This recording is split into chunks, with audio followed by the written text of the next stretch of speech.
Bonsoir à toutes et à tous. Merci beaucoup d'être venus à ce premier et ce lancement officiel de la Web TV Paris-Saclay-Essonne. Pour nous, c'est important parce que c'est un ancrage territorial, mais je le présenterai tout à l'heure. Je vais commencer plutôt par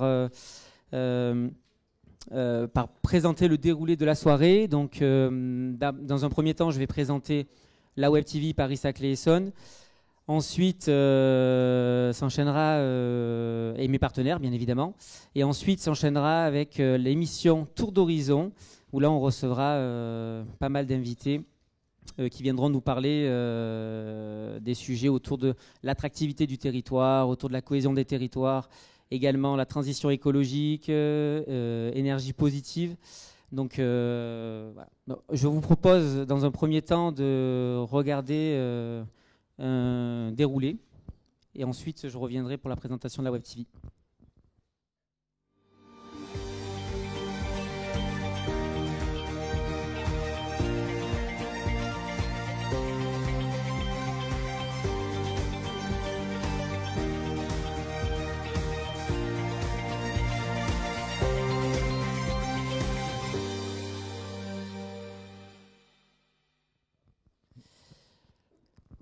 Bonsoir à toutes et à tous. Donc, comme je vous l'ai dit, on a présenté le déroulé. Aujourd'hui, on fait le lancement officiel de la Web TV Paris-Saclay-Essonne, le concept VTV Vite et Révision. Et donc, pour être bref, aujourd'hui, on installe des plateaux, enfin, on cherche des lieux atypiques, emblématiques sur le territoire de l'Essonne, plus précisément sur Paris-Saclay, là où la Web TV est née. Depuis début janvier 2022, on a voulu créer ce média indépendant, un média non polémique, un média non politisé, un média qui met en avant les acteurs du territoire et par différents thématiques, par différents formats. Donc 3 grands formats. Je crois qu'on peut même faire défiler le PowerPoint qui présente 3 grands formats. Donc un format plutôt développement économique qui est l'identité de l'entreprise, qui ils sont, qu'est-ce qu'ils font, en quoi ils sont innovants ou quel est leur projet. C'est un format qui dure entre 5 et 7 minutes parce on s'est aperçu que les personnes décrochaient au-delà de ces minutes. Ensuite, on a un format plutôt table ronde, un échange entre différents invités qui viennent parler de sujets de société. Donc ça peut être sur la culture, sur l'environnement, sur le numérique, sur l'innovation, sur l'éducation, tous les sujets de société aujourd'hui. Et ensuite un format qui est très demandé, plutôt un format donc tribune libre, portrait, témoignage, où là c'est un format avec une personne, avec un invité et moi en fauteuil, et on parle de sujets de société. Donc, et je le mets en avant bien évidemment. Donc là c'est vraiment l'invité qui est mis en avant. Moi je fais juste simplement, je pose des questions et puis l'invité répond ce qu'il a envie. Voilà. Il est maître de sa communication. Je ne suis pas maître de sa communication sur ces sujets. Voilà, on a voulu redonner la parole en fait pour se démarquer un petit peu des médias traditionnels qui aujourd'hui, pour moi en tout cas, mettent plus en avant la forme que le fond, et nous on a voulu plutôt mettre en avant le fond et mettre en avant les entreprises. D'ailleurs aujourd'hui on lance notre média à l'hôtel Hilton Garden Inn, qui est l'un de nos partenaires, là où on va réaliser prochainement aussi des émissions avec des invités qui sont du plateau, pour les mettre en avant, parce que c'est aussi ça, favoriser le secteur économique, le développement économique du plateau, et puis aussi du national, puisqu'on a reçu des personnalités aussi au niveau national, donc il n'y a pas de sujet là-dessus. Et voilà. Donc on travaille avec différents partenaires qui nous accompagnent aujourd'hui. Donc on a Ménestrel Productions, qui est aujourd'hui notre réalisateur, qui réalise l'ensemble de nos projets. On a Loma, je ne me suis pas trompé, qui est notre partenaire, qui a les studios à Massy, mais qui a aussi un espace de coworking, un lieu où les chefs d'entreprise peuvent venir travailler, où les salariés peuvent venir également travailler, un tiers-lieu. On a aussi deux partenaires entreprises qui ont fait le choix de nous accompagner depuis le début, notamment Iconex, qui est un bureau d'études qui travaille dans le BTP, mais qui accompagne les collectivités dans la rédaction des cahiers des charges pour des missions qui leur sont proposées.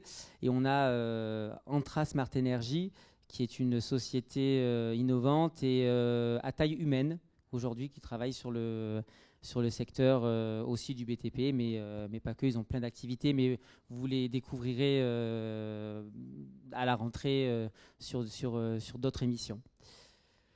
Voilà, donc ça c'est pour la présentation aujourd'hui de la Web TV.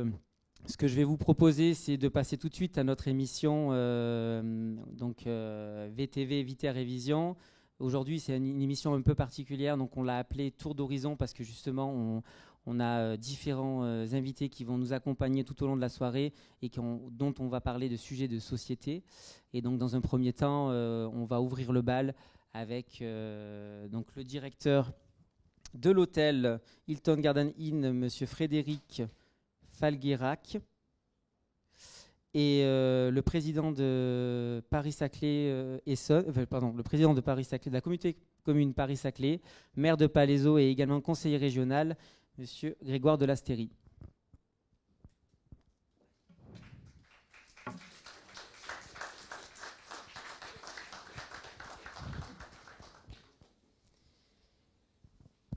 Messieurs, bonsoir.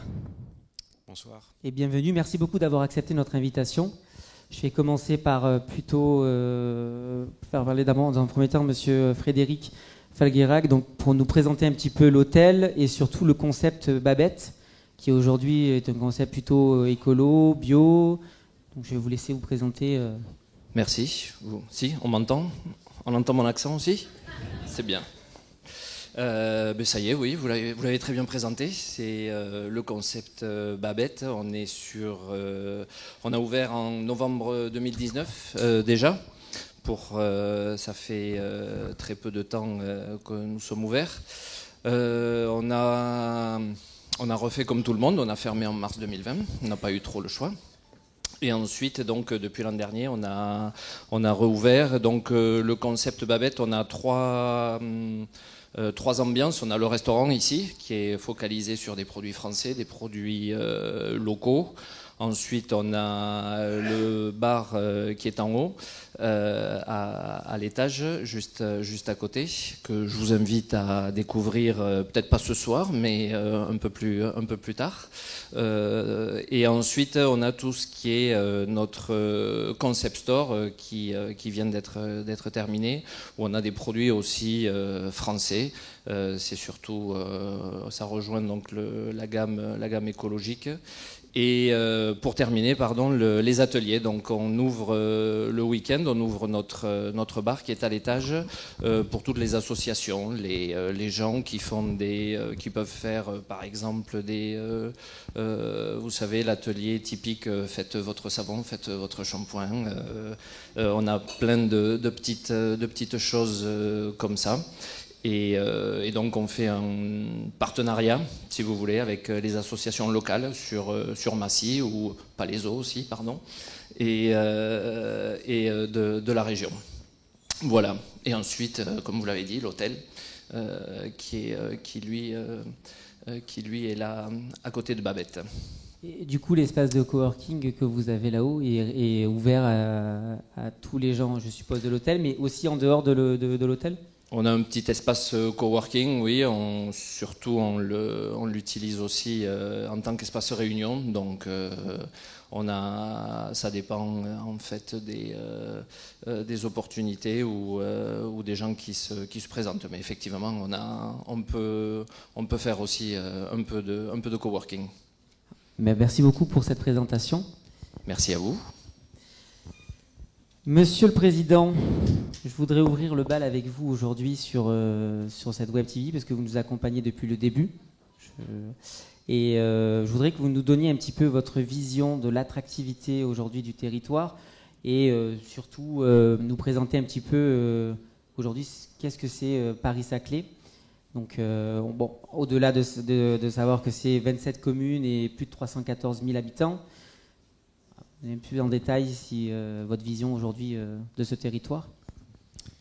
Bonsoir Tony, merci beaucoup pour l'invitation et surtout je suis très heureux de pouvoir être là sur cette première émission de cette belle Web TV. Ça fait longtemps que vous œuvrez avec d'autres comparses sur le territoire pour le promouvoir et je crois que cette Web TV sera très utile pour ça.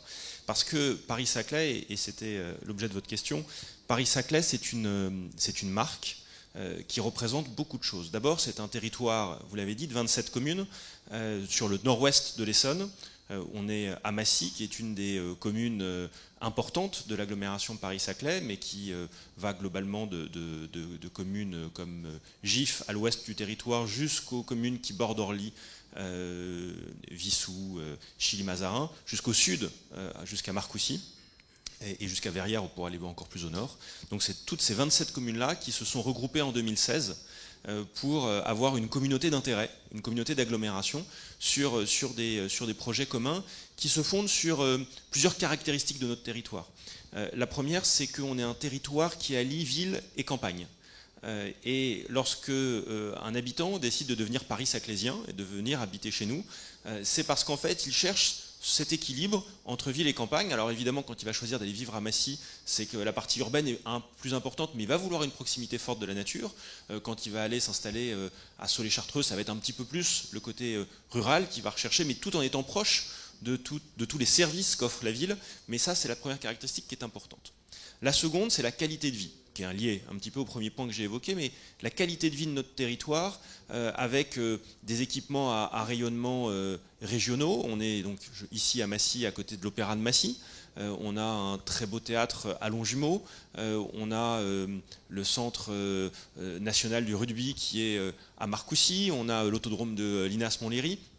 Bref, on a sur le territoire, le Grand Dôme de Villebon aussi, pour le citer, on a sur le territoire des équipements de grande dimension qui offrent cette qualité de vie au quotidien, au-delà de ce que les services publics viennent offrir. Et puis enfin, c'est un territoire qui bouge.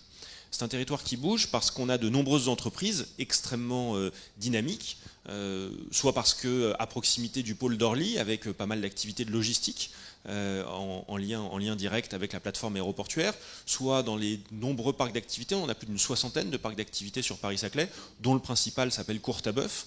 Il englobe 3 communes de notre territoire et il est extrêmement dynamique. Massy, évidemment, pour les sièges sociaux qui s'y sont installés, et on a tous en tête notamment Carrefour qui a fait ce choix de venir ici. Et puis le plateau de Saclay.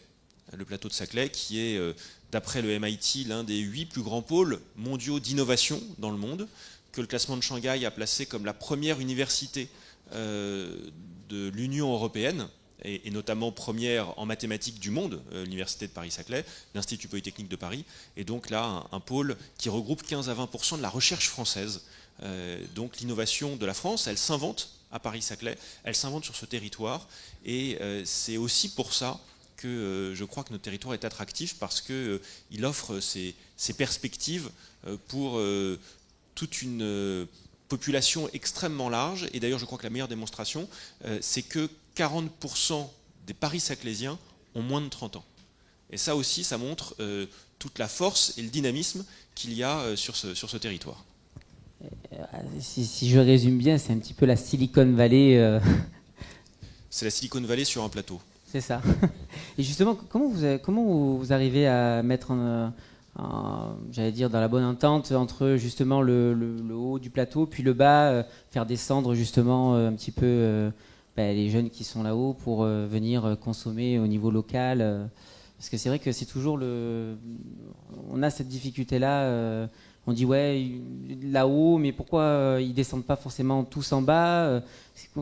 Le fait que vous soyez président justement de cette communauté de communes qui est diverse, comment vous voyez les choses aujourd'hui?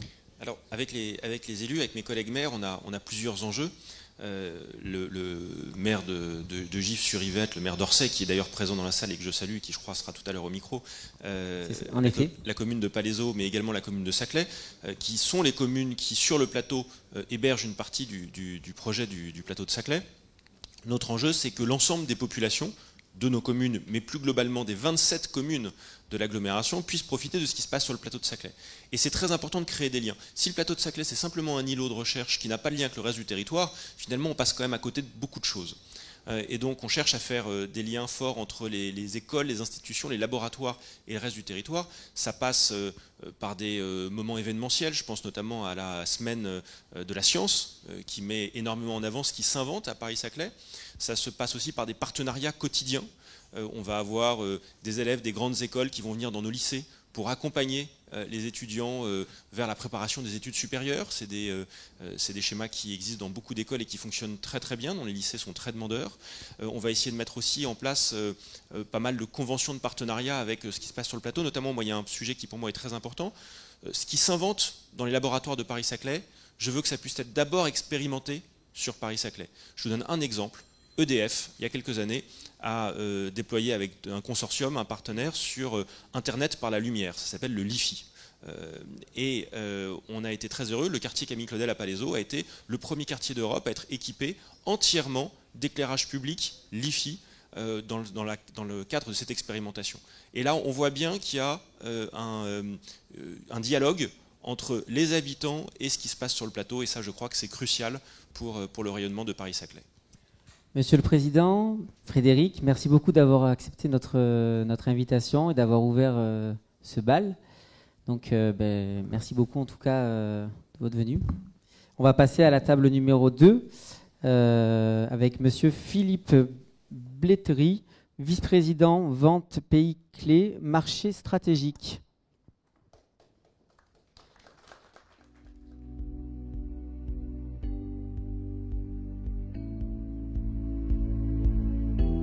Bonsoir Philippe.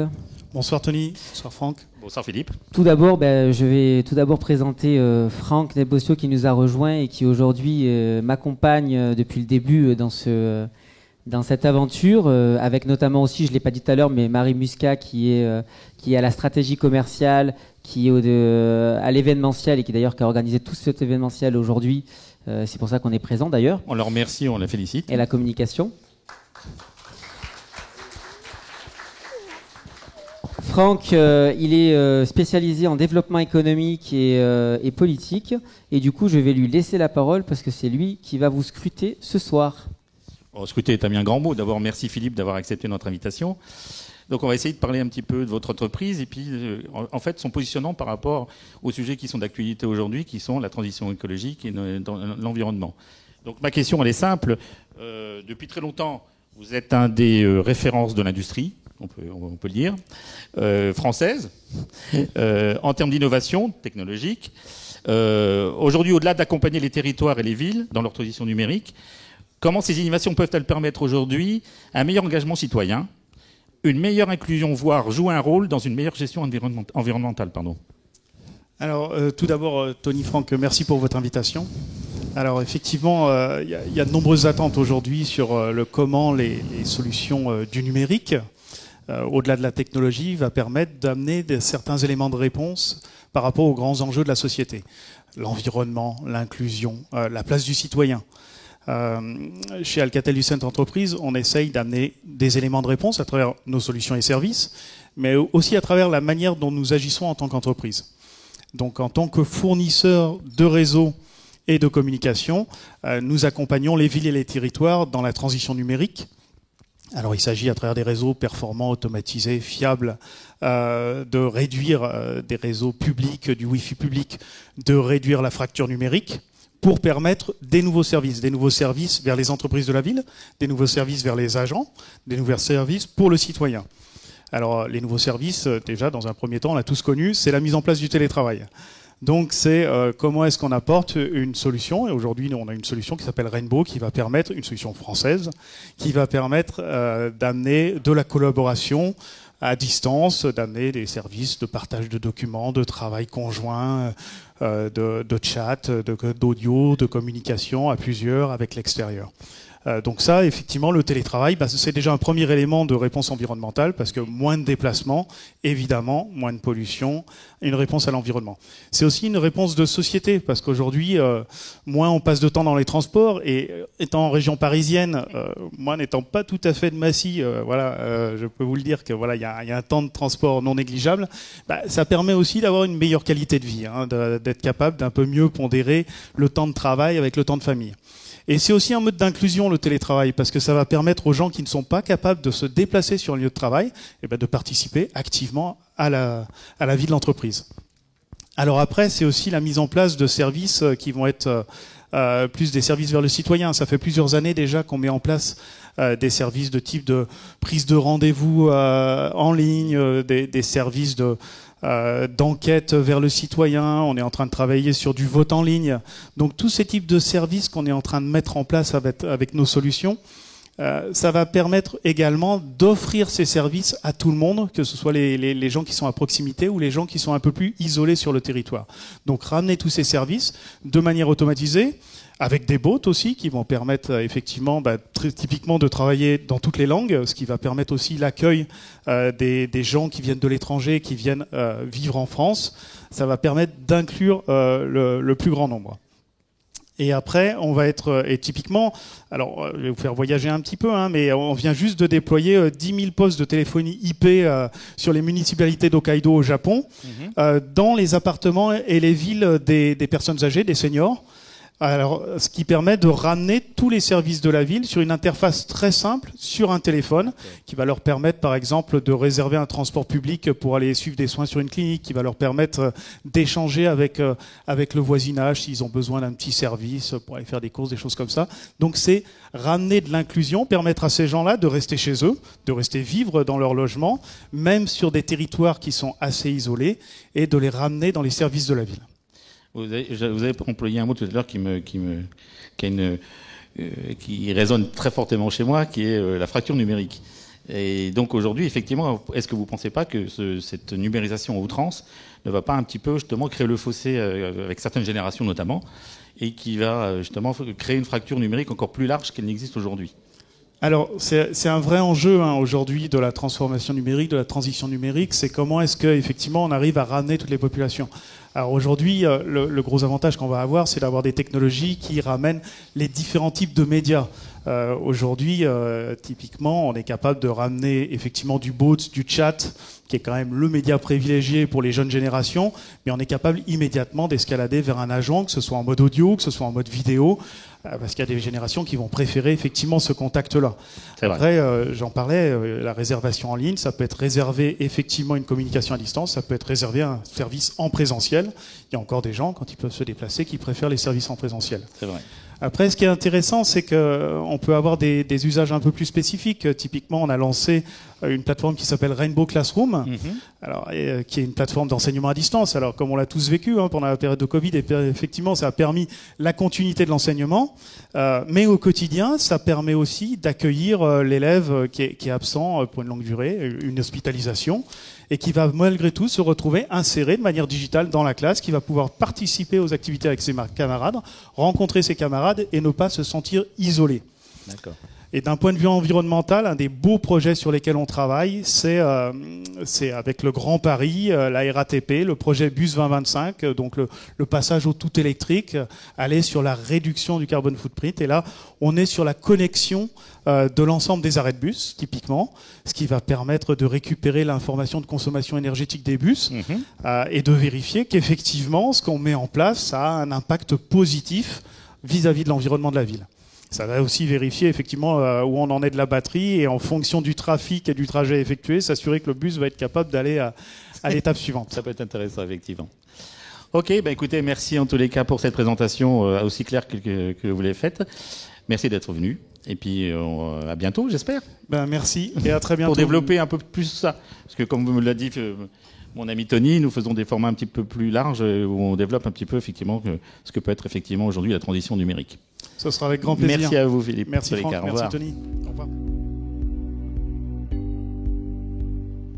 Bonsoir. Donc, pour notre troisième table ronde aujourd'hui, nous avons la chance et le plaisir de recevoir Monsieur John Valentin, président GE RH Expert, et monsieur Frédéric Avirinos, j'espère que je l'ai pas mal dit, président du collège passager et vice-président de E2F.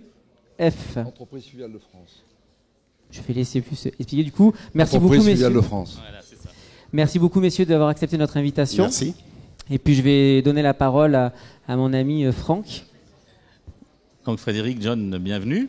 Merci. D'abord d'avoir accepté notre invitation. Donc on va parler de sujets un petit peu différents parce que là, on va parler d'abord RH, puisque John, je crois que vous êtes fondateur de la société GERH Expert, absolument. Et dans ce domaine, alors c'est vrai que quand on parle de RH, on ne voit pas forcément la relation directe avec l'environnement. Alors justement, qu'est-ce que vous pensez? Quelles sont les actions que vous avez positives ou négatives qui sont en relation aujourd'hui avec ce qu'on appelle la transition écologique? Toute crise est un accélérateur et un amplificateur de tout phénomène. Les derniers phénomènes avant la crise de la Covid, c'était le télétravail, tout simplement. La crise a amplifié ce phénomène-là. Le télétravail veut dire tout simplement avoir plus d'appareils technologiques et numériques. Avant 2020, nous avions, par exemple, chez moi, on avait une trentaine de candidats qui venaient au quotidien. Aujourd'hui, depuis, je dirais, le 1er janvier de cette année, on n'a vu personne. Tous nos entretiens se font à distance. Donc, évidemment, ça a un impact positif au niveau de la mobilité, au niveau donc de l'environnement, au niveau écologique. Et on a été plus loin parce que, évidemment, derrière, par exemple, la simple signature d'un contrat, avant, le salarié se déplaçait. Aujourd'hui, tout se fait à distance. Ce sont des signatures électroniques. Voilà. Ça va jusque-là, aujourd'hui. Oui. Ce qui veut dire qu'aujourd'hui, pour vous dire, il y a des collaborateurs qu'on n'a jamais vus physiquement. Ah, à ce point-là. Oui, à ce point-là. Il faut aller très très vite. Vous connaissez tous la problématique aujourd'hui du recrutement. Je travaille essentiellement dans le secteur de l'hôtellerie et de la restauration. Aïe. Et aujourd'hui, il faut aller très très vite. On a voulu faire à l'ancienne, c'est-à-dire voir les candidats, faire un entretien physique. Aujourd'hui, c'est pratiquement une impossibilité. Les bons candidats sont pris très rapidement. Le temps d'avoir un rendez-vous avec eux, c'est-à-dire au bout d'une semaine, puisque en général, les bons candidats sont déjà en poste, le temps d'avoir un rendez-vous avec eux au bout d'une semaine, en fait, ils sont déjà pris ailleurs. D'accord. Ou l'employeur a déjà pris quelqu'un d'autre avant. Ah, oui. Donc aujourd'hui, c'est simple. Vous avez un candidat, vous le voyez en entretien, donc via Zoom, Teams ou ce que vous voulez. S'il est validé à la fin de l'entretien, dans l'heure, vous l'envoyez aux employeurs. D'accord. C'est dans l'heure.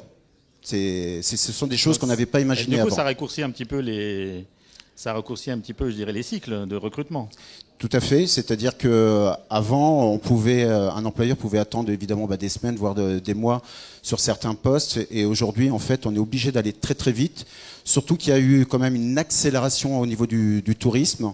La plupart, en fait, des grands comptes ne s'attendaient pas à cela. En fait, ça a été très très vite. Nous, on a eu des signaux déjà dès le mois de mars, avec nos différentes entités qui nous ont dit qu'ils avaient des taux d'occupation supérieurs à ce qu'ils avaient prévu. Donc nous, dès le mois de mars, on avait commencé à recruter. On était même prêt au mois d'avril. Dès le mois d'avril, en fait, ça avait déjà démarré. J'ai lu qu'il y a quelques jours qu'en fait, il y avait pratiquement 200 000 postes à pourvoir qui sont toujours pas pourvus et qui pouvaient créer effectivement des difficultés pour certaines enseignes, notamment pour cet été.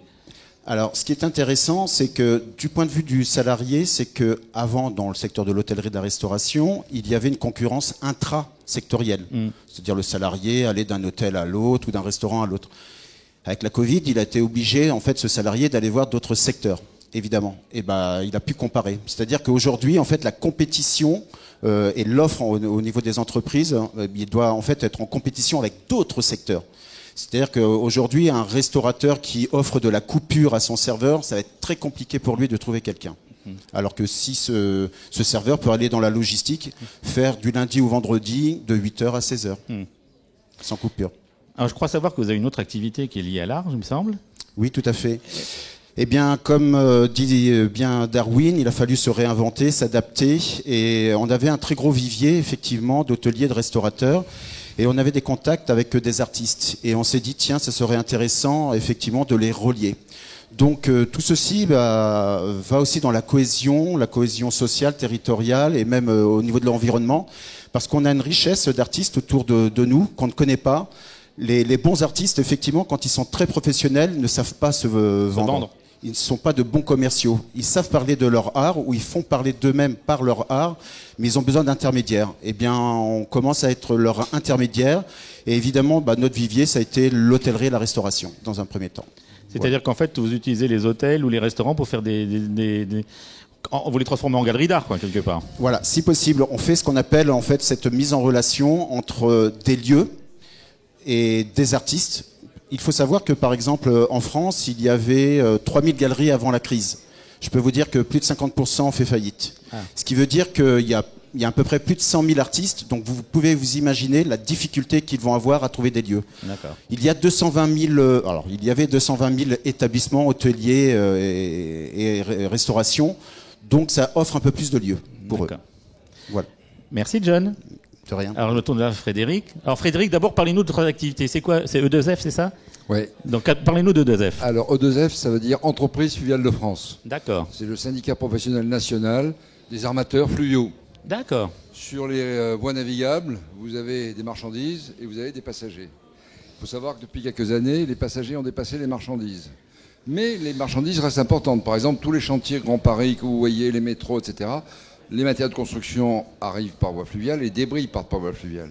Donc ça, c'est un mode de transport, si vous voulez, qui depuis longtemps se veut justement éco-sensible par opposition à la route et tout ça. Ça, c'est pour le fret. Concernant les passagers, c'est un secteur très diversifié, puisque ça va des promenades et des bateaux qui tournent 1 heure à Paris en particulier. Paris est le premier port de tourisme fluvial mondial en temps normal, avec 11 millions de passagers par an. Waouh. Sur la voie fluviale. Il faut dire que Paris est la plus belle croisière du monde, en 1 heure. On est bien d'accord. Bon, voilà. Et ça se fait soit en promenade, soit avec prestations, restauration, etc. Il y a beaucoup d'événementiels, sur le fleuve aussi. Mais il y a aussi des paquebots fluviaux qui vont de Paris vers Honfleur. Il y en a 15 qui circulent comme ça. Alors on vous arrête pour voir les abbayes et tout ça. Pareil sur le Rhône, le Rhin et les voies navigables. Et puis il y a bien sûr des activités fluviales ailleurs qu'à Paris, de Strasbourg, Lyon, dans les métropoles ou dans des endroits touristiques, Charente, Poitou, voilà. Et puis enfin il y a les péniches hôtels, j'en dis un mot parce que c'est un moyen magnifique de découvrir le pays, ça irrigue les territoires. Les territoires sont très intéressés par notre activité parce qu'elle est éco-sensible par nature. Absolument. Elle irrigue les territoires, c'est le cas de le dire, et la crise sanitaire a montré à quel point finalement, c'était un moyen de visiter le pays qui était très agréable. Même si on dépend quand même en grande partie des touristes étrangers qui reviennent peu à peu, les Asiatiques ne sont pas là, voilà. Donc c'est un secteur très diversifié, très dynamique, et qui doit affronter, c'est pas affronter parce qu'elle avait anticipé et même investi dans des projets de transition écologique, transition énergétique, avec les remotorisations des bateaux, parce que de toute manière, en 2039, c'est fini. Le diesel, c'est terminé. Mais de toute façon, on n'a pas attendu ça. Le problème, c'est la technologie. Est-ce qu'il fallait y aller dans l'électrique? Est-ce qu'il fallait aller dans l'hydrogène? C'est trop tôt. Les batteries, etc. Bon, il y a des sujets réglementaires, le gaz, des sujets de toutes sortes, de logistique. Mais on investit. Moi, la compagnie dont je viens, on a sur 5 bateaux au pied de la Tour Eiffel, 4 qui seront électrifiés d'ici 2024 quand même. D'accord, oui. Voilà. Donc c'est des gros investissements à chaque fois. J'imagine. Alors, ceci, donc l'aspect environnemental était vraiment très important pour nous, mais ça reste un secteur qui est, c'est principalement le PME, même s'il y a quelques très grands groupes, très diversifiés et qui, en dépit des difficultés qu'on vient de traverser liées à la crise sanitaire et aujourd'hui une conjoncture qui va bien mais dont on ne sait pas trop ce qu'elle va durer, mais surtout les matières premières, l'énergie, les pièces détachées, déjà ça commence à être chaud, sans parler évidemment du pouvoir d'achat. Enfin bon, c'est un autre sujet mais ça va nous affecter directement. J'imagine, oui. Voilà. Maintenant, on a des sources de diversification aussi. On essaye d'attirer de plus en plus de régionaux et de locaux, et c'est pas uniquement les touristes. Il y a de toute façon des croisières pour les enfants, il y a des croisières impressionnistes, il y a toutes sortes de choses. Quelque part, ça aussi, c'est écologique de faire, de rapprocher. Oui. Sans... Donc voilà, donc c'est un beau secteur dont on pense qu'il a un bel avenir devant lui. Je pense. Et puis, quand même, il faut que je vous dise qu'il y a un sujet très important, ce sont les Jeux Olympiques. Oui. Puisque les Jeux Olympiques de 2024, comme vous savez, ont lieu à Paris.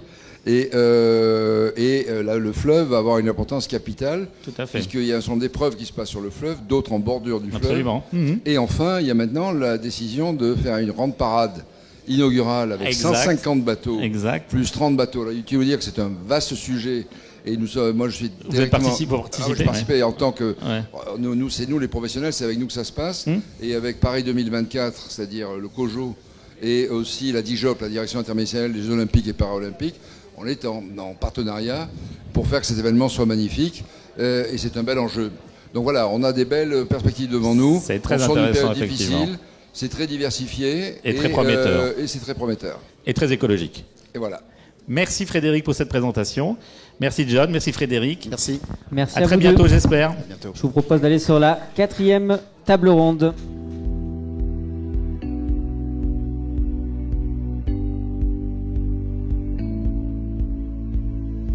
De nouveau sur le plateau. Bonsoir messieurs. Aujourd'hui, j'ai le plaisir et l'honneur de recevoir deux invités et pas des moindres.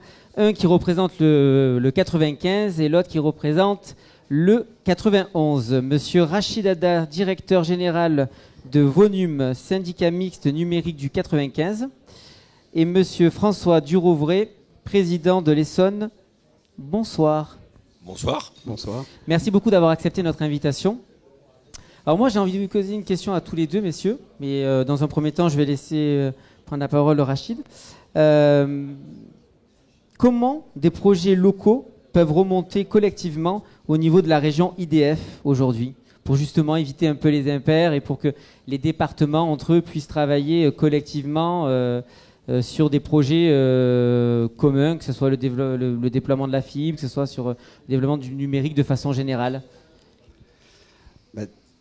D'abord, il faut savoir que on est d'abord des départements. La région, c'est plusieurs départements et à travers de l'interdépartemental, on peut faire du régional. Et puis aussi, on travaille aussi dans des instances communes avec la région Île-de-France. Et en tout cas, ce qui est important d'abord, c'est poser l'enjeu, c'est de voir que dans la logique de déploiement de la fibre optique des territoires connectés, il est important qu'il y ait une forme de continuum, qu'il n'y ait pas de trou dans la raquette, et donc il faut vraiment collaborer entre départements. Je prends le cas par exemple de la fibre optique. Chacun a déployé ses réseaux d'initiatives publiques départementaux. Nous, on est intervenu avec Essonne Numérique, avec Seine-et-Marne Numérique, avec Yvelines Numérique, pour que ces 4 ou 5 RIP départementaux soient interconnectés entre eux pour faire un RIP régional. Parce que par exemple, dans d'autres régions françaises, c'était la région qui portait le déploiement et le RIP était par nature régional. Donc ça, c'est un point important. Et pourquoi ? Quand vous avez des universités qui travaillent ensemble et qui ont besoin, par exemple, d'avoir des liaisons avec des data centers ou créer des... Nous, on le voit à travers le projet que Valoise Numérique a porté avec la région de data centers publics communautaires. On se retrouve avec des universités parisiennes, des universités, l'université de Créteil, l'université de Cergy.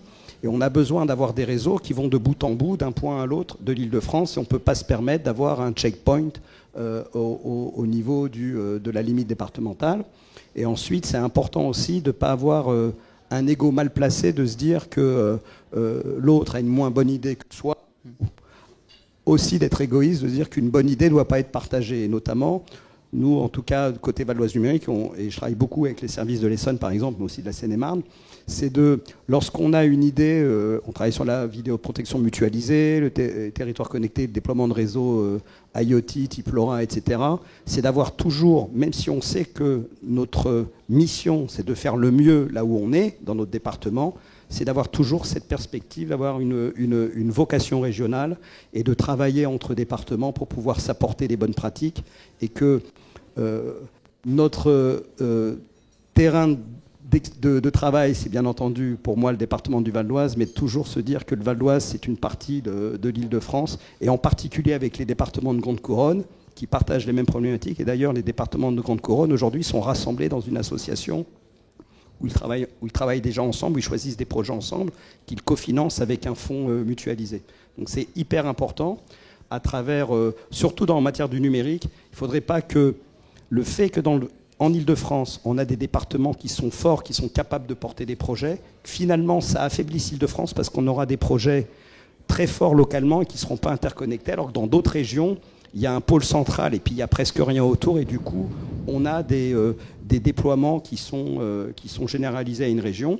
Et l'enjeu, c'est de sortir de la logique du démonstrateur et d'aller vers... Alors on peut d'abord expérimenter à certains endroits, mais dès qu'on le peut, il faut partager et essayer de travailler ensemble. Et notamment, il y a le contrat de plan État-région qui permet de travailler ensemble. Il y a des fonds mis en place par des départements. En tout cas, c'est la logique de Val d'Oise Numérique. Là, récemment, par exemple, j'ai reçu le directeur général d'Essonne Numérique et la directrice de la vidéoprotection du département de l'Essonne parce qu'on a un projet de CSU mutualisé dans le département et on a échangé parce qu'on sait que l'Essonne travaille aussi sur ces sujets depuis longtemps.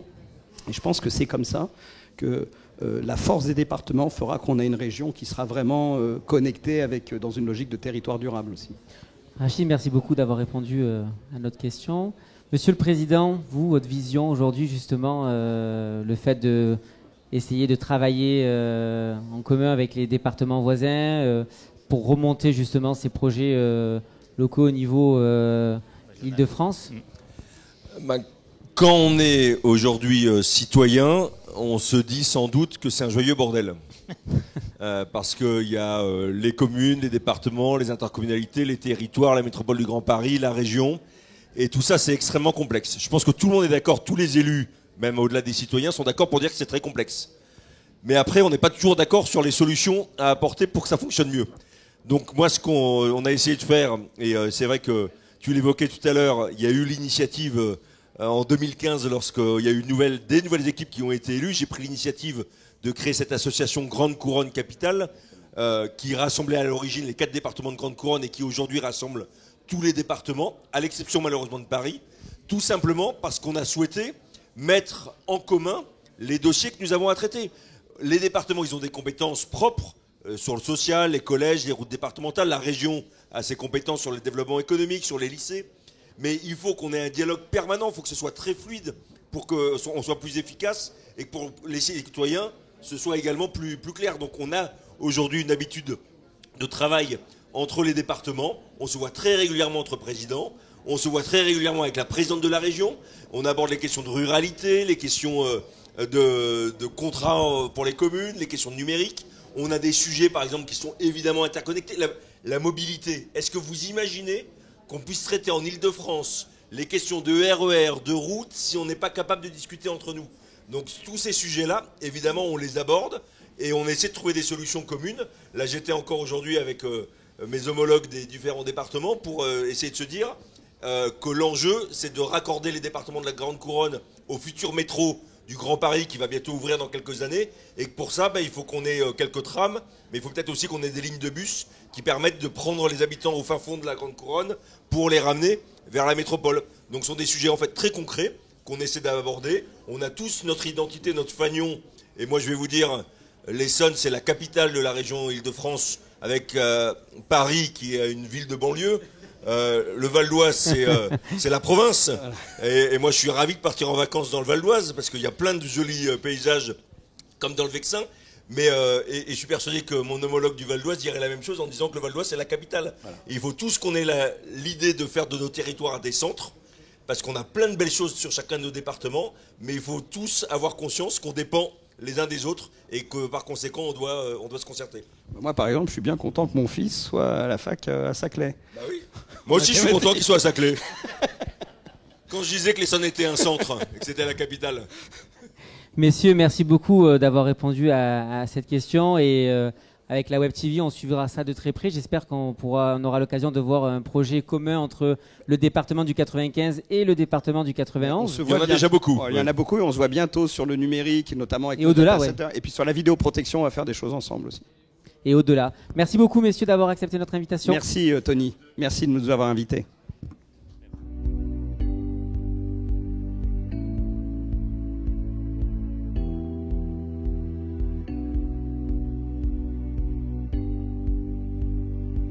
Rebonsoir, et aujourd'hui nous sommes sur la table numéro 5 et j'ai le plaisir et la chance, nous avons le plaisir et la chance de recevoir Monsieur Philippe Legrand, président d'Infranum. Bonsoir Tony. Pour expliquer en quelques mots vite fait avant de laisser la parole à mon ami Franck, Infranum, c'est la fédération de la filière des infrastructures numériques. Si je ne me suis pas trompé. C'est tout à fait ça.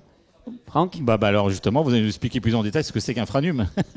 Alors, Infranum, oui, c'est une fédération, donc c'est une association qui regroupe plus de 200 industriels engagés sur les infrastructures numériques. C'est-à-dire que nous déployons des infrastructures. Il y a dedans les opérateurs commerciaux, les opérateurs d'infrastructures, les intégrateurs, les équipementiers, les bureaux d'études, bref, toute l'industrie qui est réunie dans une association depuis 10 ans maintenant, de façon à porter les messages et aider la filière dans son développement. Donc ce développement numérique sur tous les territoires de la France Alors, oui, pas uniquement, parce que nous avons, alors, sur tous les territoires de France, bien entendu, mais aussi partout dans le monde. Dans le monde, d'accord. Puisqu'il faut savoir que le savoir-faire français s'exporte. Nous avons la chance d'être un pays avant-gardiste sur les infrastructures numériques, avec un déploiement FTTH qui va tambour battant. Et de nombreux pays font appel aux compétences de nos entreprises françaises, comme l'Allemagne, l'Angleterre, pour déployer leur réseau optique. Alors comment vous voyez un petit peu l'avenir du numérique, puisque c'est un sujet sur lequel vous devez réfléchir tous les jours, j'allais dire presque. Oui, c'est ça. Alors la première préoccupation qui est la mienne à moyen terme, c'est l'emploi. C'est-à-dire qu'on a plus de 40 000 personnes qui travaillent chaque jour à temps plein sur la construction de ces réseaux optiques. Et il va falloir trouver de nouveaux débouchés, c'est ce que nous faisons sur les territoires durables et connectés. On a eu une très belle interview juste avant. Oui. Ou bien sur du développement à l'international ou du développement de nouveaux marchés. Et donc le numérique aujourd'hui, ça implique... On est dans la numérisation à outrance aujourd'hui, on le voit bien. Il y a encore aujourd'hui quelques secteurs qui ne le sont pas. Est-ce qu'il y a des solutions aujourd'hui justement pour que le tout numérique soit véritable, soit une réalité demain en France notamment? Il y a deux types de fractures. Il y a la fracture par l'accès, c'est-à-dire l'absence d'infrastructures.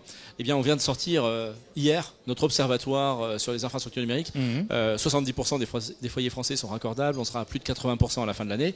Donc ça avance, mais il en reste. Donc pour l'instant, on est sur les technologies alternatives. La fracture par l'accès va être résolue par le plan qui promet qu'en 2025, 99,5% de la population serait raccordable. Mais il y a une autre fracture, la fracture par l'usage. Et il y a un paradoxe en France, c'est que nous sommes très forts sur les infrastructures quand il s'agit de déployer, mais les entreprises adoptent insuffisamment, nous sommes 17e au niveau européen seulement, les entreprises adoptent insuffisamment les technologies numériques dans leur processus. À ce point-là, parce que c'est quand même énorme, ça reste donc un vrai sujet sur lequel il faut travailler. Et sur lequel le gouvernement doit accompagner par une impulsion. Nous attendons la nomination du secrétaire d'État à l'économie numérique, c'est quelque chose qui est très important d'intégrer. Alors souvent, alors que moi j'ai plutôt tendance à l'allier, on oppose numérique à transition écologique. Ah non, le numérique est le principal allié de la transition écologique. On travaille sur les territoires durables et connectés, c'est-à-dire ces projets de ville où l'éclairage public, l'aménagement des transports, toutes les captations atmosphériques, les capteurs atmosphériques, tout ça participe à l'analyse par la collectivité de l'impact environnemental et la réduction de l'émission des gaz à effet de serre. Au contraire, nous avons remarqué que 80% des projets qui étaient portés par les collectivités de plus de 20 000 habitants qui intégraient des territoires connectés et durables étaient focalisés avant tout sur la transition environnementale. Donc les deux sont pas ennemis. Ils sont jumeaux, ils sont alignés, ils sont alliés. Vous prêchez un convaincu, mais je crois qu'il est bien de le dire parce qu'on a souvent des discours en disant que le numérique c'est un des dangers aussi de l'écologie, mais on est bien d'accord que c'est pas vrai. Alors, la contribution des gaz à effet de serre de l'économie numérique est de 2,5% aujourd'hui. Sur les 2,5%, 80% résident dans l'acquisition de votre smartphone. C'est vrai. Et donc, si on fait durer ce smartphone le plus longtemps possible, on réduit l'impact environnemental qui n'est aujourd'hui que 2,5%, mais qui va monter à 6,7% d'ici 2040. D'accord. Merci, c'était très intéressant. Puis en plus, c'est un sujet qui m'intéresse beaucoup. Donc, écoutez, on aura l'occasion d'en reparler. On aura l'occasion de développer ça plus à même dans une autre émission, je pense. Et également, effectivement, Philippe, merci beaucoup d'avoir accepté notre invitation. Avec un grand plaisir. On aura l'occasion d'en discuter plus longuement dans une émission consacrée à tout ça. C'est un très bel événement. Bravo, Tony. Merci beaucoup. Merci à vous. Pour notre prochaine table ronde, je vous demande d'accueillir Mintu Nendai.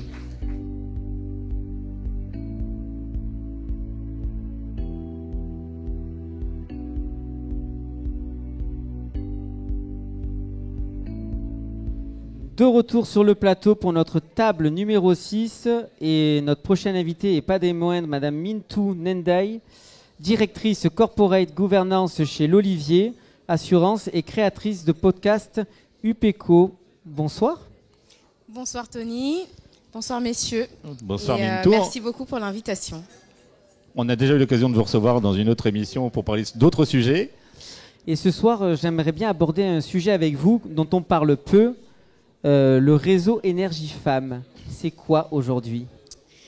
Alors, le réseau Énergie Femmes, je vais peut-être commencer par dire qu'il existe depuis 2015.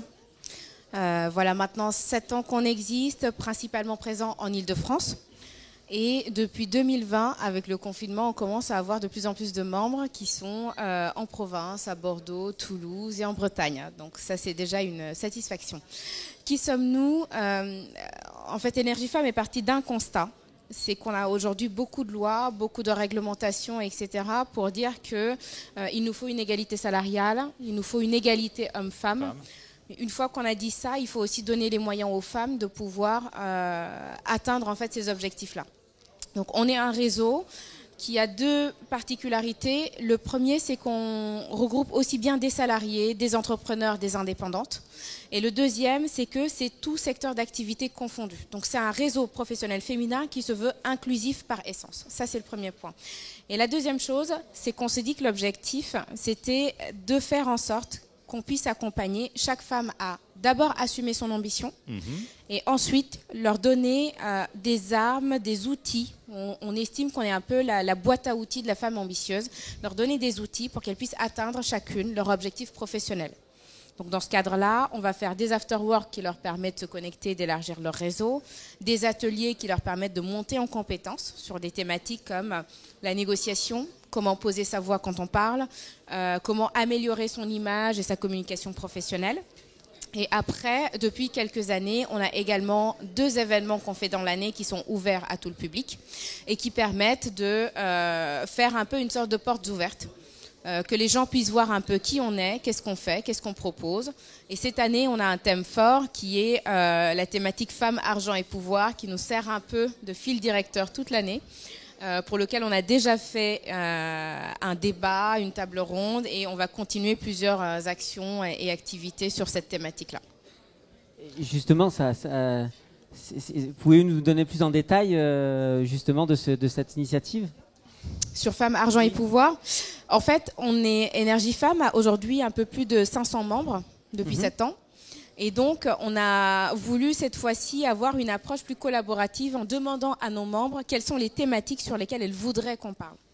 Et donc, Femmes, Argent, Pouvoir est sorti de manière assez naturelle suite à plusieurs sondages. Donc, on s'est dit qu'on allait garder ce thème-là et en faire notre fil directeur. Donc, on a déjà fait une première table ronde en février avec la mairie de Paris, plusieurs invités, le soutien de l'actrice Aïssa Maïga qui nous a également beaucoup aidés. On a fait déjà un atelier sur la négociation en lien avec cette thématique-là, un atelier et un afterwork sur la légitimité en lien avec cette thématique. Et là, ce qui nous attend, c'est une summer party qu'on organisera le 28 juin, toujours sur la même thématique. Ça représente combien de femmes à peu près Aujourd'hui, on est à peu près 500, principalement en Île-de-France, et on commence à avoir quelques membres en province. Et le profil ? Je pense que c'est assez difficile d'avoir un profil parce que tout simplement, la plus jeune chez nous a 18 ans, la plus âgée en a 78. Waouh. Donc il y a vraiment de tout, avec des femmes qui sont ambitieuses, qui ont envie de venir donner, qui ont envie de venir partager. Donc il y a aussi bien des retraitées, des étudiantes, des cadres dirigeantes, des entrepreneurs. Et c'est ça qui fait aujourd'hui aussi notre force, c'est notre diversité. C'est qu'on n'est pas sur une seule ligne, ce n'est pas le réseau des femmes de la communication ou autre chose, c'est le réseau des femmes ambitieuses. C'est un peu le procédé de mentorat, en fait. Des gens qui Exactement. Il y a beaucoup de partage, beaucoup de bienveillance, et puis un côté où on aimerait juste donner les armes à chacune des femmes pour faire en sorte qu'elles puissent avoir les moyens qu'il leur faut et pouvoir exploser quelque part ce plafond de verre dont on parle. Mintou, merci beaucoup pour cette énergie positive. Merci à tous. C'est toujours un plaisir de te recevoir sur notre antenne, et j'espère qu'on aura l'occasion de pouvoir également aussi partager des moments sur les événements que tu organises. Même si on n'est pas des femmes, mais on peut y participer quand même. Vous êtes les bienvenus et ce sera avec grand plaisir. Et bravo. Merci beaucoup, Mintou. Merci, Mintou. À bientôt. Merci, pour la dernière table ronde, je vous propose d'accueillir Monsieur Michael Le Saunier et Monsieur David Ross.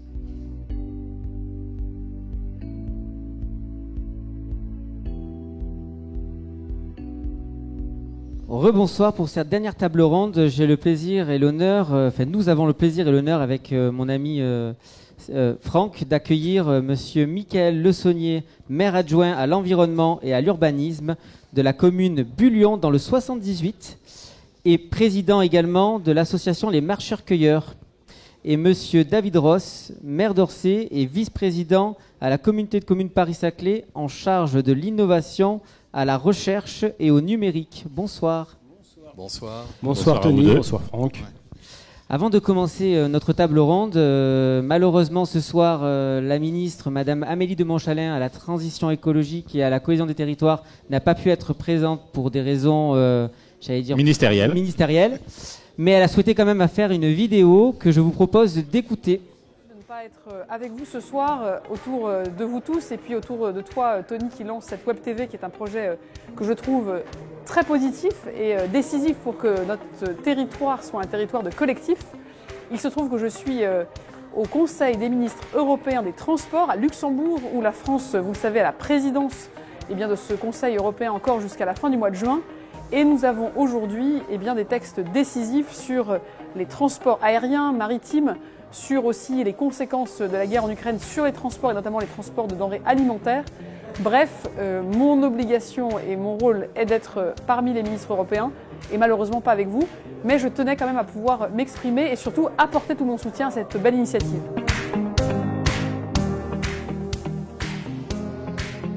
Je suis effectivement depuis quelques jours la ministre de la Transition écologique et de la cohésion des territoires. Pourquoi ces deux sujets ont-ils été rapprochés? C'est une innovation, tout comme celle d'avoir donné à la Première ministre la responsabilité de la planification écologique et énergétique, parce qu'au fond l'écologie doit être aussi un projet non seulement de mieux vivre, mais aussi un projet social, un projet de cohésion. La transition écologique, elle ne prend pas la même forme qu'on soit en ville, ici à Massy, ou dans une zone très rurale, au sud de l'Essonne, ou dans des territoires plus ruraux ou de montagne. Donc d'abord, elle ne se passe pas de la même manière selon les territoires. Mais on voit aussi que les Français eux-mêmes ont des enjeux différents et ont des enjeux sociaux différents. Et donc on ne pourra pas réussir la transition écologique si on ne met pas notre cohésion sociale, si on ne met pas la cohésion des territoires au cœur. Il faut que cette transition puisse concerner tout le monde, partout, que tout le monde puisse vivre mieux, que ceux qui pensent que la transition va trop vite soient accompagnés pour qu'elle soit aussi acceptable, soutenable pour eux, et que ceux qui pensent que nous n'allons pas assez vite soient rassurés par la planification qu'on va mener pour leur montrer que les étapes sont tenues et que l'objectif de la neutralité carbone en 2050, de la préservation de la biodiversité, que ces deux objectifs seront remplis.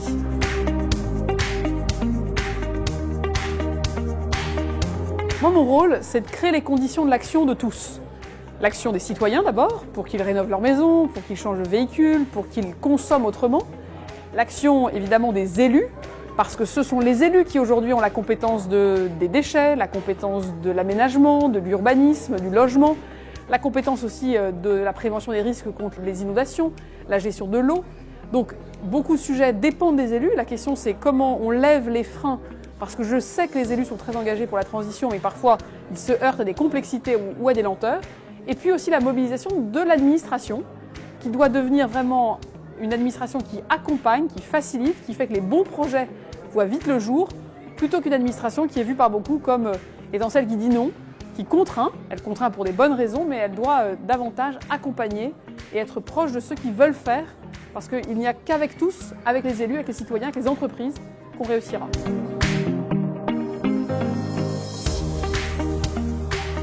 Ce qui est sûr, c'est qu'on a besoin d'une mobilisation générale. Au fond, c'est chaque Français, chaque citoyen, chaque dirigeant d'entreprise, chaque acteur, et donc évidemment acteur médiatique, a un rôle à jouer d'abord pour faire comprendre les enjeux, pour montrer qu'on peut y arriver, et qu'on a les solutions, et qu'on a le cap, et qu'on a la stratégie, et surtout expliquer à chacun qu'il a sa place.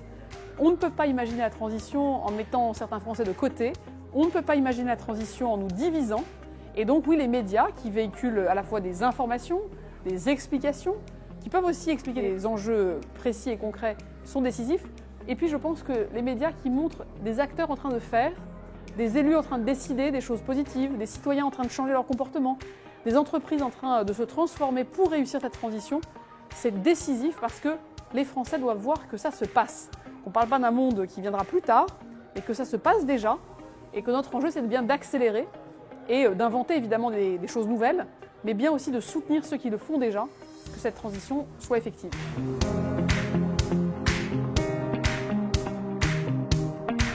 Moi, depuis 5 ans que je suis députée du nord de l'Essonne, de cette 6e circonscription qui couvre 6 communes, Igny, Palaiseau, Massy, Vissou, Morangichy, Mazarin, je cherche à faire au fond du collectif. comment, dans l'intérêt général, on met de côté nos divisions, parfois partisanes, parfois historiques, parfois de territoire, et comment on avance ensemble au service de l'intérêt général. Au fond, mon projet depuis 5 ans, c'est de soutenir vos projets, c'est de soutenir les projets du territoire. Et je crois que la Web TV a cette ambition aussi, que nous nous connaissions mieux entre nous, que nous sachions davantage qui nous sommes, ce qui se passe, et que nous puissions davantage mettre en valeur les initiatives positives. Cette initiative est en elle-même positive, mais surtout elle permettra de donner de la visibilité à ceux et celles qui agissent. À ce titre, je soutiens et la Web TV et tous ceux et toutes celles qui voudront se faire connaître et montrer que nous agissons, nous avançons, nous nous transformons, nous créons de la cohésion, nous croyons à la justice sociale, nous croyons au progrès, nous croyons à la transition écologique.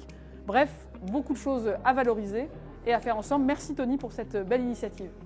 Messieurs, sur cette petite réaction... Merci Madame la Ministre. Merci Madame la Ministre, effectivement, pour avoir fait ce petit mot, même si vous n'étiez pas là, mais tant pis, de toute façon, on est obligé de faire avec. Mais en tout cas, merci beaucoup. Messieurs, petite réaction à chaud sur ce que vient de dire Madame la Ministre. Je vais commencer plutôt par Mickaël. Bah écoute, ce que Madame la Ministre a dit, en fait, me va bien à mon oreille, en fait, parce qu'effectivement, c'est ce qu'on recherche depuis très longtemps. Madame la Ministre parlait effectivement de cohésion des territoires et de la transition écologique. C'était très étonnant que ça ne soit pas lié avant. Moi-même, dans ma délégation, j'ai l'urbanisme et l'environnement. Parce que pour faire de la belle transition écologique, il faut aussi maîtriser son territoire. Et ça va de sens, et je pense que le maire d'Orsay dira sûrement la même chose à côté de moi. C'est un non-sens que de pallier les deux. Aujourd'hui, effectivement, il y a des élus qui veulent s'engager. Moi, j'en suis un. Maintenant, on parlait tout à l'heure effectivement de freins administratifs. Et j'entendais le président du département de l'Essonne, M. Durovoy, dire un vrai bordel. Mais on en est là. C'est même un sacré bordel. C'est-à-dire qu'aujourd'hui, entre les agglomérations, les parcs naturels régionaux, même si je suis élu au parc naturel régional, c'est plutôt une bonne chose, mais il y a trop de règles, trop de normes. J'ai rencontré il n'y a pas très longtemps le philosophe Gaspard Koenig qui milite justement pour cette simplification administrative. Mais aujourd'hui, c'est un enfer à vivre tous les jours. On parle par exemple, allez, on va parler de quelque chose de simple, les dépôts sauvages de déchets. Aujourd'hui, on est abîmé, la nature est abîmée par ces dépôts. On a, en tant qu'adjoint, en tant que maire, des pouvoirs de police. Mais comment on les applique ? Quels sont nos moyens réels et financiers ou humains pour les appliquer ? Aucun. Moi, je suis maire adjoint d'une commune de 2000 habitants. On est un peu livré à nous-mêmes. Donc voilà, déjà ma première réaction. Mais en tout cas, ces mots me plaisent et je suis prêt à la suivre sans aucun souci. Monsieur le maire, votre réaction ? Comme ça a été dit, je peux m'inscrire que dans la continuité. Il y a 2 mots très importants qui ont été prononcés, c'est frein, ça a été repris, et c'est la volonté d'accélérer. Et je crois que sur la transition écologique, mais de manière générale, d'ailleurs dans notre action publique, il faut qu'on soit sur la mobilisation générale. Alors là, on parle, c'est un vrai sujet, des relations entre l'État et les collectivités, et le millefeuille administratif. Mais moi, j'ai envie de dire, il faudrait même aller encore plus loin dans l'ambition. Il faudrait que tous les acteurs publics, mais aussi privés. Absolument. Et les acteurs de la recherche soient tous mobilisés par rapport à cet objectif qui est un objectif essentiel pour notre territoire national et qui se décline dans nos territoires avec leurs spécificités, comme ça a été dit aussi.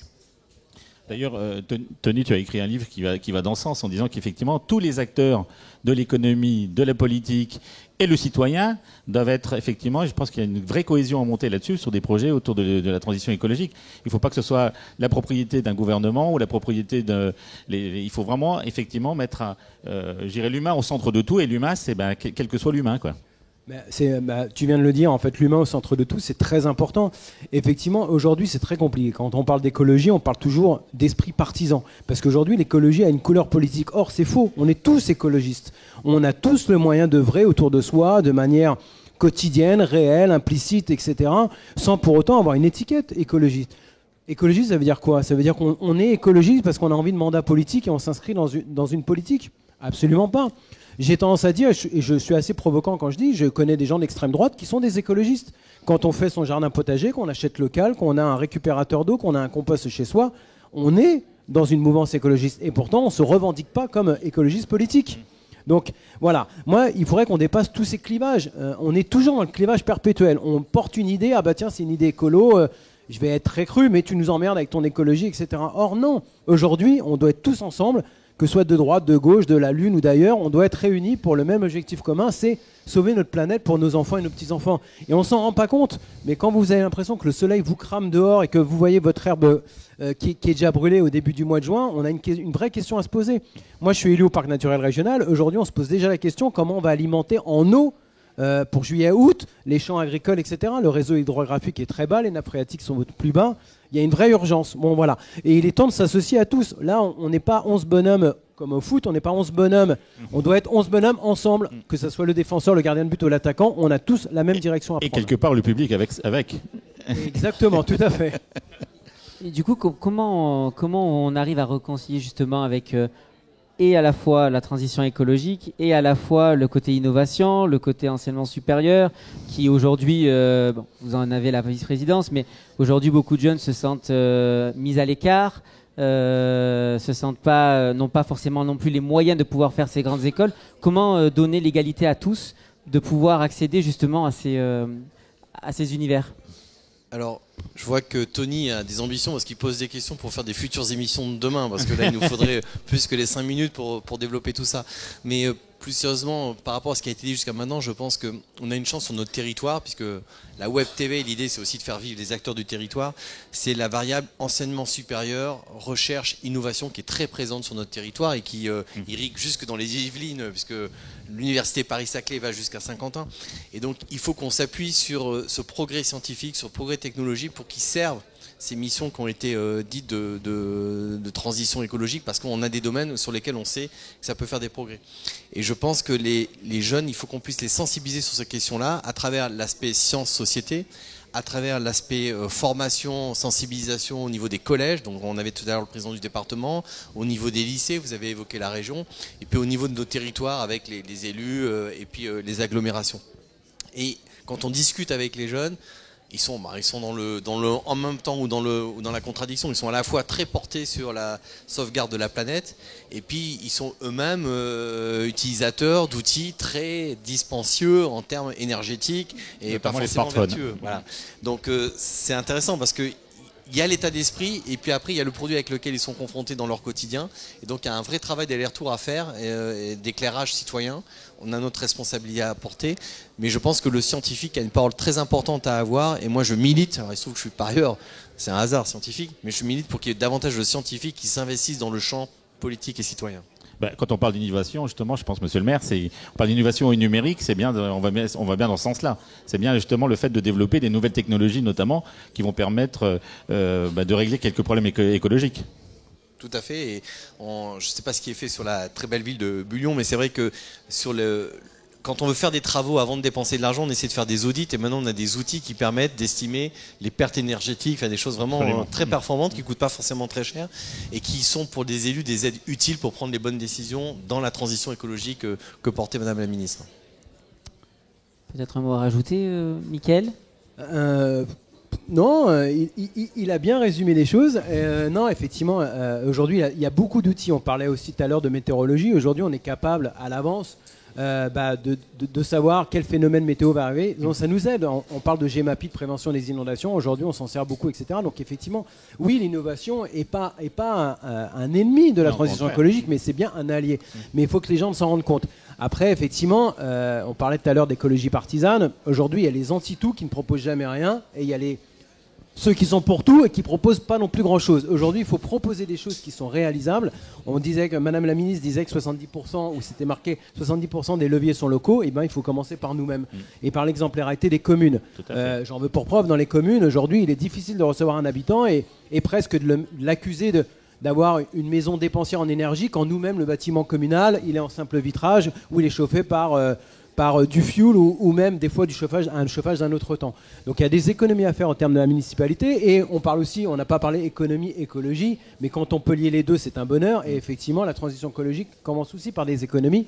On économise l'eau, on économise la lumière. Chez nous, par exemple, à Bullion, on éteint les lumières de 22h à 5h30, et maintenant on met de l'éclairage intelligent un peu partout. C'est-à-dire que la lumière ne se déclenche qu'au passage d'individus ou de voitures.